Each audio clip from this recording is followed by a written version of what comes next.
আয়াতের মধ্যে কুরবানির বিষয় নিয়ে বলছেন, কুল ইন্নাস সালাতি, আমার নামাজ, ওয়া নুসুকি ওয়া মাহইয়ায়া, আমার কুরবানি। কুরবানি কার? কুরবানি কার?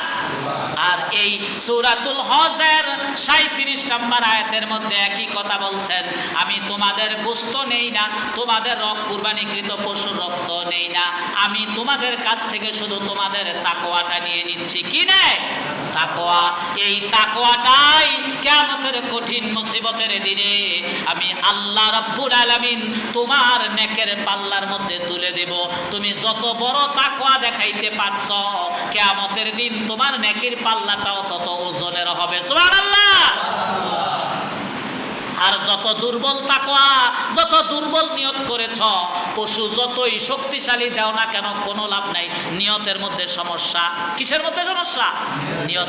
নিয়তের মধ্যে সমস্যা থাকার কারণে মোটা তাজা শক্ত বড় পশু কুরবানি দিয়াও কোনো কাজে আসে নাই। আল্লাহর কাছে তুমি কোনো গুরুত্ব পাও নাই। আবার তুমি বকরি কুরবানি দাও, অথবা বকরির বাচ্চা কুরবানি দাও, অথবা ভেড়া কুরবানি দাও, উট কুরবানি দাও, দুম্বা কুরবানি দাও, যেটাই তুমি কুরবানি দাও না কেন, সবচাইতে তোমাকে আগে ইখলাসের সাথে আল্লাহকে খুশি করার জন্য নিয়তটা তোমাকে মজবুত করতে হবে। আমি আল্লাহর জন্য কুরবানি করব, যা কিছু হবে সব কিছু আমি আল্লাহর জন্য করতেছি। এখানে আমার ব্যক্তিগত বা আমার চাহিদাগত কোনো রকমের কোনো সার্থকতা থাকবে না। কোনো সার্থকতা নাই আমার। কিছু পাইলেও আলহামদুলিল্লাহ, কিছু না পাইলেও কি আলহামদুলিল্লাহ। কারণ আল্লাহর রাস্তায় আমি কুরবানি করেছি, আল্লাহ যা ভালো মনে করেছেন তাই আমাকে দিয়েছেন, এটাতে আলহামদুলিল্লাহ। আমার লক্ষ্য হচ্ছে আল্লাহকে খুশি করা, ফি সাবিলিল্লাহ। আমি আল্লাহকে খুশি করেছি, এটাই হলো আমার মূল লক্ষ্য। ঠিক কিনা ভাইরা? আমার ভাইরা, এই কুরবানি নিয়ে অনেক আলোচনা আছে। কুরবানির বিষয় যদি আমরা শক্তপোক্তভাবে বলতে যাই, কুরবানির প্রথম শর্ত হলো আপনি একা কুরবানি করবেন।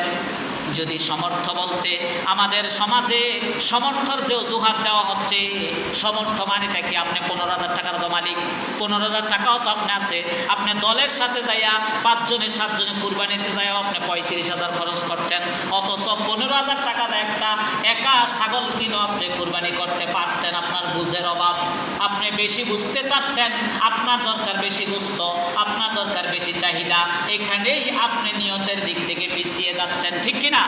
এখানে নিয়তের দিক থেকে আল্লাহকে খুশি করার জন্য বড় গরু দরকার নাই তো, আল্লাহকে খুশি করার জন্য উট দরকার নাই তো, আল্লাহকে খুশি করার জন্য ছোট ছাগলও যথেষ্ট, যদি সেটার মধ্যে স্বচ্ছতা ইখলাসের সাথে নিয়ত থাকে। ঠিক কিনা ভাইরা? তাহলে মূল টার্গেট হচ্ছে কি? মূল টার্গেট হচ্ছে আমাদের নিয়ম, আমাদের ইখলাস, আমাদের চিন্তাধারা। আল্লাহ রাব্বুল আলামিন আমাদের